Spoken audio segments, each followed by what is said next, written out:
Merci Seigneur. Bonjour à tous, je vous salue au nom puissant de Yeshua. Merci pour ta grâce Seigneur, merci pour ton amour, merci pour tes bienfaits. Au nom puissant de Yeshua. Amen.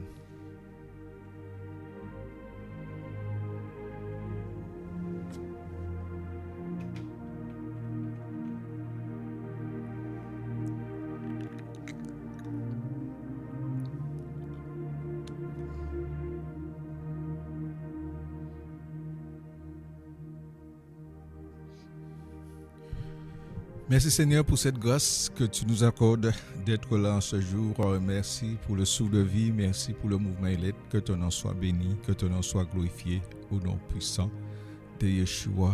Amen. Bien-aimés, que vraiment le Seigneur nous bénisse, que nous puissions parvenir à la connaissance de notre Seigneur Yeshua. Voilà. La vie éternelle, c'est de lui connaître, le seul vrai Elohim. Que son nom soit béni, que son nom soit glorifié. Merci Seigneur. Le Seigneur veut que nous puissions arriver à statut parfaite du Mashiach. C'est bien sûr à travers sa connaissance, à travers sa parole, au nom puissant de Yeshua. Amen. Hébreux chapitre 12, verset 14. Poursuivez la paix avec tous et la sanctification sans laquelle personne ne verra le Seigneur. Amen. Poursuivez la paix avec tous. Et c'est vrai, lorsque notre Seigneur est parti, il a dit, la paix soit avec vous. Donc le Seigneur veut que nous puissions poursuivre la paix et la sanctification. Donc la sanctification ne peut pas aller sans la paix. Parce que celui qui n'est pas dans la paix, risque de souiller son cœur, son corps, son cœur par les choses négatives qu'ils feront sortir de sa bouche. Donc il sortira dans la paix et en même temps dans la sanctification. Donc l'Épître aux Hébreux nous invite à poursuivre la paix. Voilà. Il nous invite à poursuivre la paix. Alléluia. Merci Seigneur. Il nous dit verset 15. Veillez à ce que personne ne se prive de la grâce d'Élohim, à ce qu'aucune racine d'amertume pousse en haut, ne vous trouble, et que beaucoup ne soient souillés par elle. Alléluia. Veillez à ce que personne ne se prive de la grâce d'Élohim. Donc si on comprend très bien, qu'est-ce qui peut te priver de la grâce d'Élohim? C'est le manque de paix. Ça te fait sortir dans les voies du Seigneur. Nous savons que ces voies du Seigneur sont insondables. Nous avons besoin de l'Esprit du Seigneur pour comprendre la marche. Voilà ce qu'on appelle la marche par l'Esprit. Pour comprendre la réalité que nous puissions vivre, que nous vivons sur terre, on a besoin de la marche par l'Esprit. Veillez à ce que personne ne se prive de la grâce d'Élohim. Et on voit le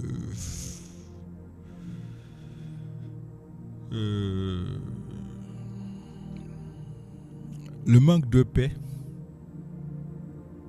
c'est surtout une blessure de l'âme. Tu vois? Donc tu vas véhiculer la blessure de ton âme.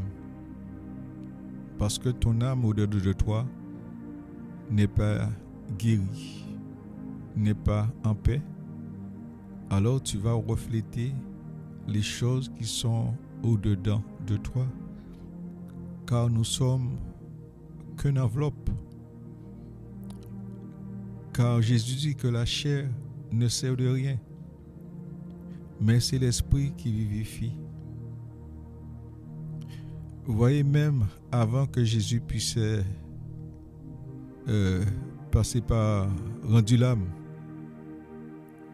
il dit: Père, pardonne-leur. Ils ne savent ce qu'ils font.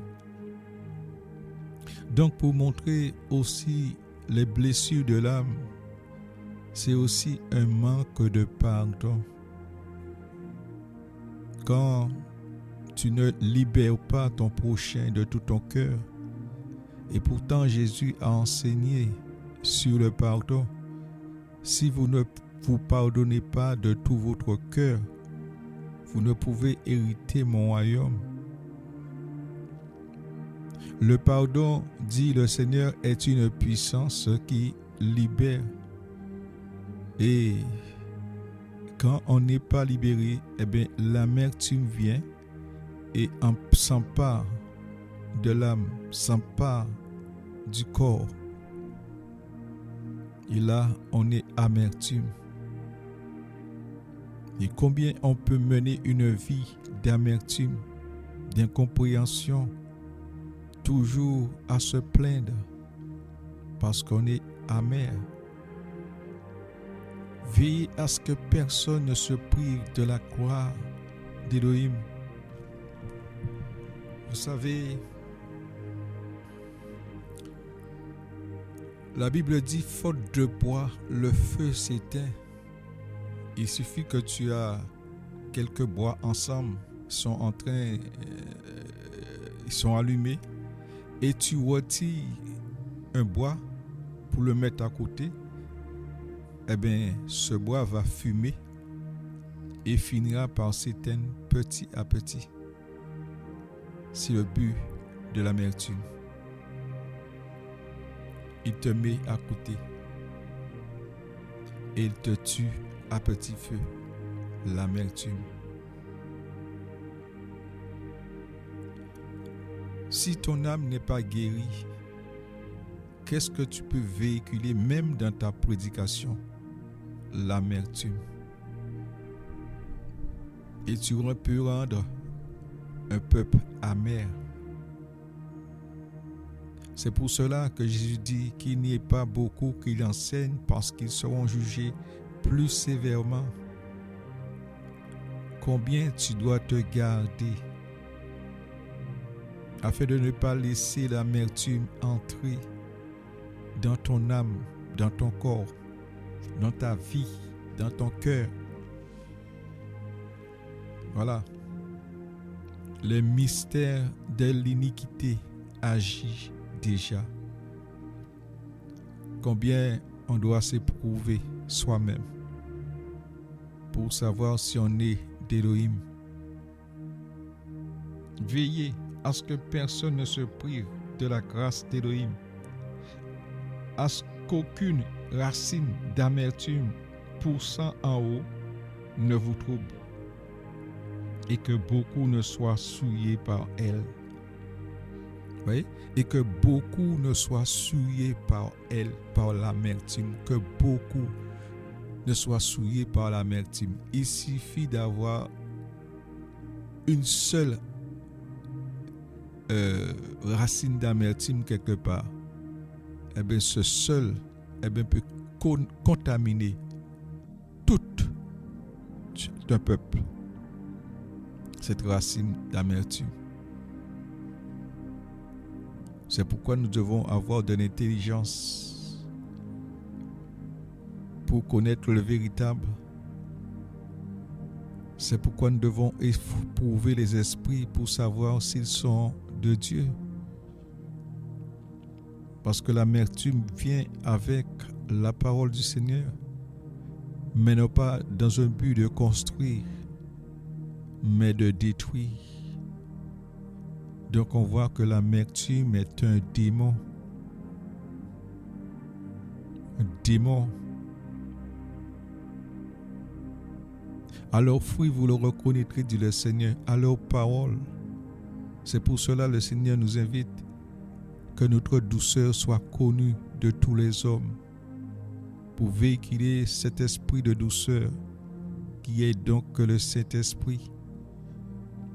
Car nul ne peut servir de maître où il aimera un et haïra l'autre. C'est-à-dire, tu peux avoir l'Esprit de Dieu et aussi l'amertume. Tu ne peux pas servir de maître. Le plus gêné va se retirer.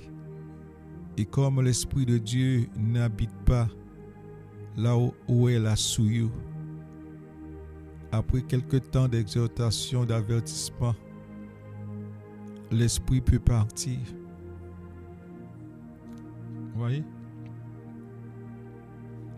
Il dit, verset 16, qu'il n'y ait parmi vous ni fornicateur, ni profane, comme Évas qui pour un aliment vendu son droit d'aînesse.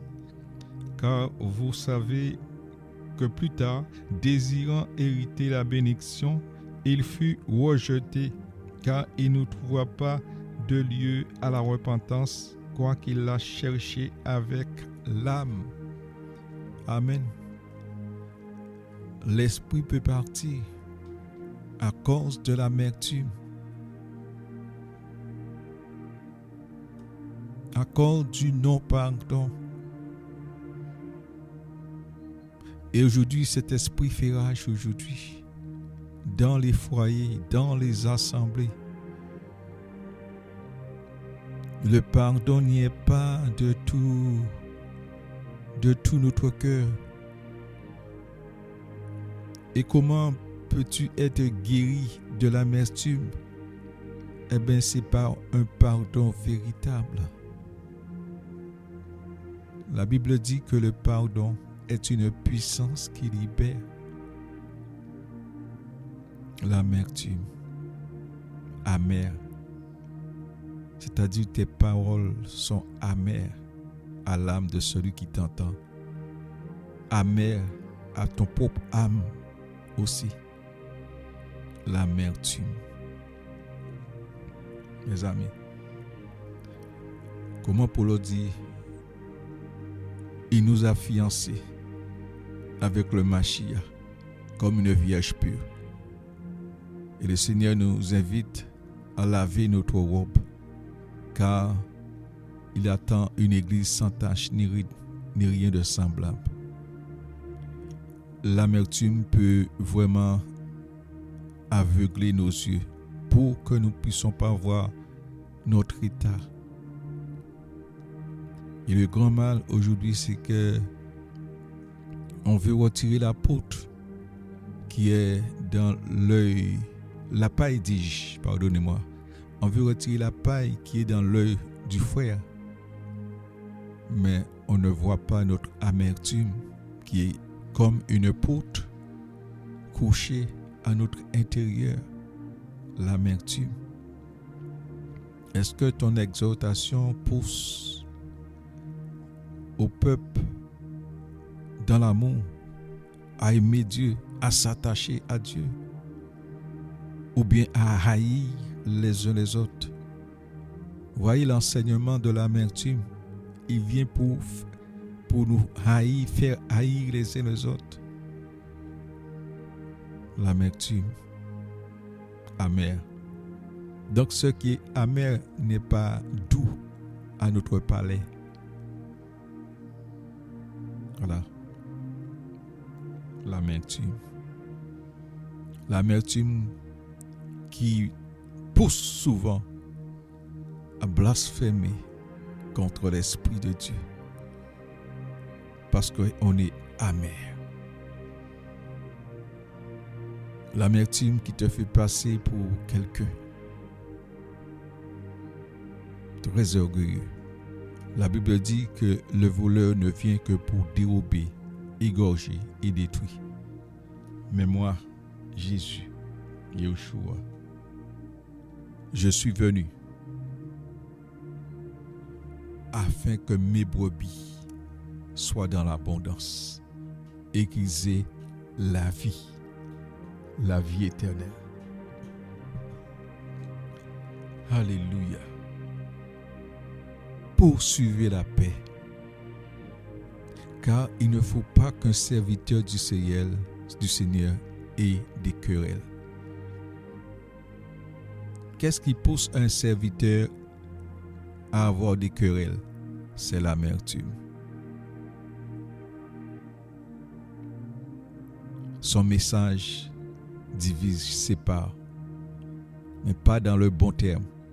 Nous savons que Yeshua est venu pour diviser, séparer, parce qu'il n'y a pas de rapport la lumière et la ténèbre. Mais l'amertume vient pour te séparer de quoi? De la lumière qui est Yeshua. Pour te faire entrer dans les ténèbres. C'est son rôle.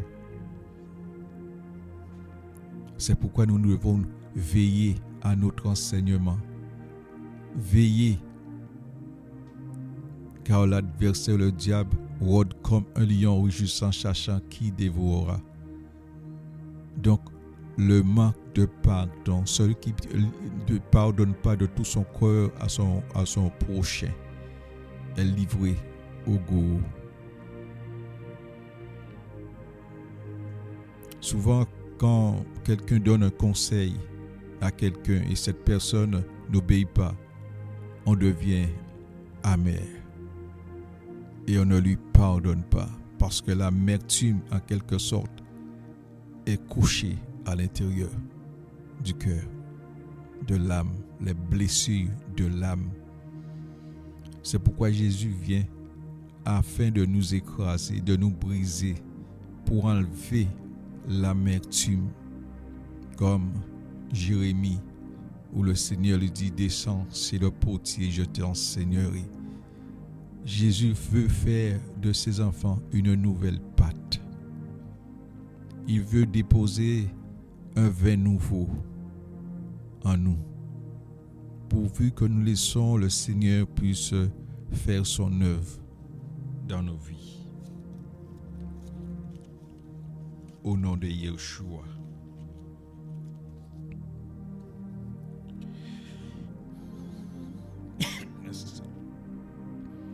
Galates chapitre 1, verset 6. Les Galates se détournent de l'évangile véritable. Je m'étonne que vous vous détournez si rapidement de celui qui vous a appelé par la grâce du Mashiach pour un autre évangile. Non pas qu'il y ait un autre, mais il y a des gens qui vous troublent et qui veulent renverser l'évangile du Mashiach. Mais si nous-mêmes ou un ange du ciel vous prêche un autre évangile que celui que nous avons prêché, qu'il soit anathème, comme nous l'avons déjà dit, je le dis encore maintenant, si quelqu'un vous prêche un autre évangile que celui que nous avons reçu, qu'il soit anathème. Amen. Un autre évangile. Voilà. Qui n'est pas l'évangile de la croix, la mort et la résurrection du Seigneur. Voilà.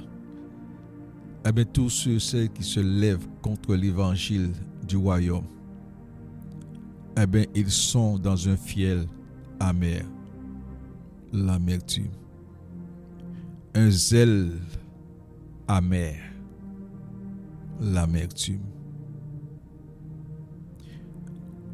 Combien nous prions que le Seigneur nous donne le discernement des esprits pour reconnaître ceux et celles qui sont dans l'amertume, les paroles, les esprits qui peuvent être libérés et qui ne glorifient pas le Seigneur.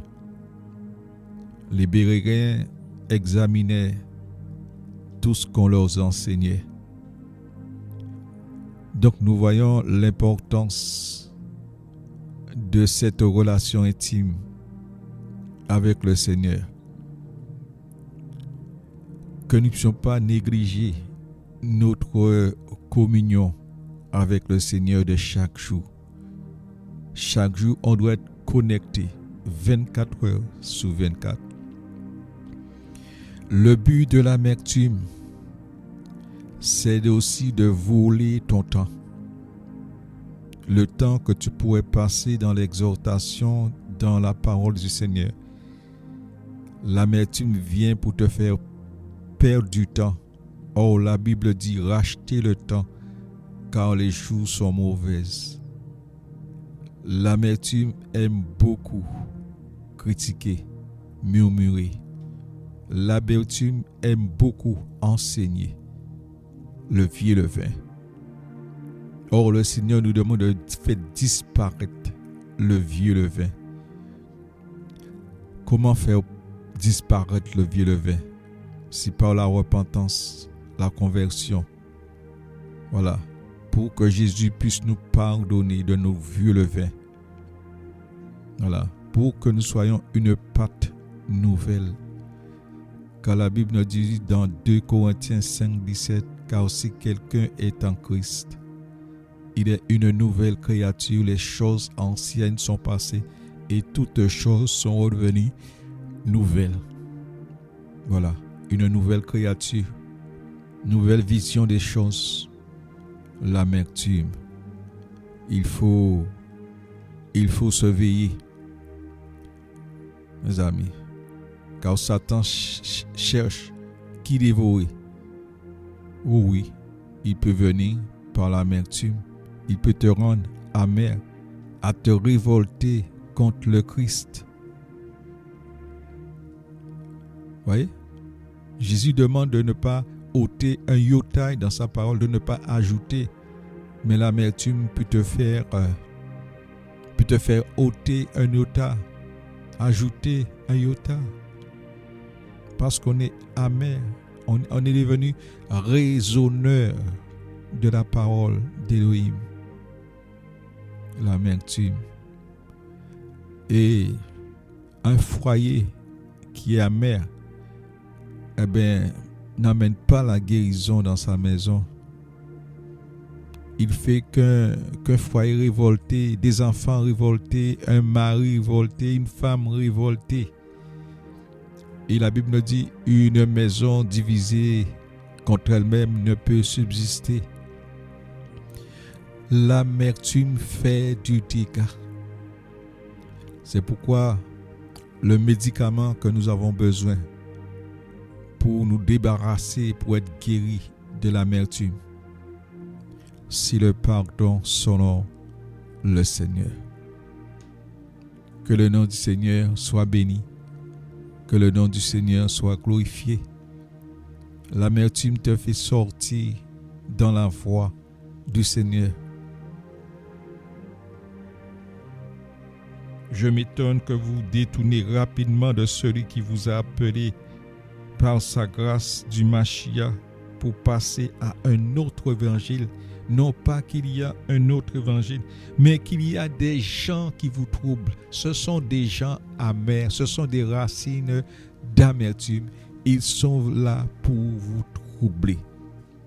C'est pour cela que Jésus dit, celui qui persévérera jusqu'à la fin sera sauvé. Vous voyez? Et en quelque sorte, l'amertume ne peut être que l'ivraie. Mais le Seigneur dit de ne pas arracher l'ivraie. Beaucoup d'hommes, même d'hommes de Dieu, ne peuvent pas supporter ce passage de ne pas arracher l'ivraie. Eh bien, qu'est-ce qu'ils font? Ils arrachent l'ivraie. Et le blé, beaucoup de blé sont déracinés. Mais je crois que Jésus est en train de vraiment mettre encore du fumier à travers les racines des blés, afin que vraiment il dit qu'il ne perdra aucun de ceux que le Père lui a donnés. Voilà. Ne retranchez rien à cette parole, n'ajoutez rien, de peur que vous vous trouviez menteur. Que Dieu nous bénisse. Que Dieu nous fortifie. Au nom de Yeshua, l'amertume. Ayons le discernement, bien-aimé. Parce que celui qui vit dans l'amertume finira par faire fuir l'Esprit du Seigneur. Et quand il cherchera à se repentir, il risque d'être trop tard. Que ta douceur soit connue de tous les hommes. Que Dieu nous bénisse. Soyez en paix avec tout homme, afin de ne pas manifester l'amertume. Nous savons que nous vivons dans un temps de ténèbres où notre foi est éprouvée. C'est pour cela que Jésus dit de ne pas résister aux méchants. Parce que celui qui résiste aux méchants risque de devenir amer. Que Dieu nous bénisse. Bon courage, bonne persévérance. Au nom puissant de Yeshua. Amen.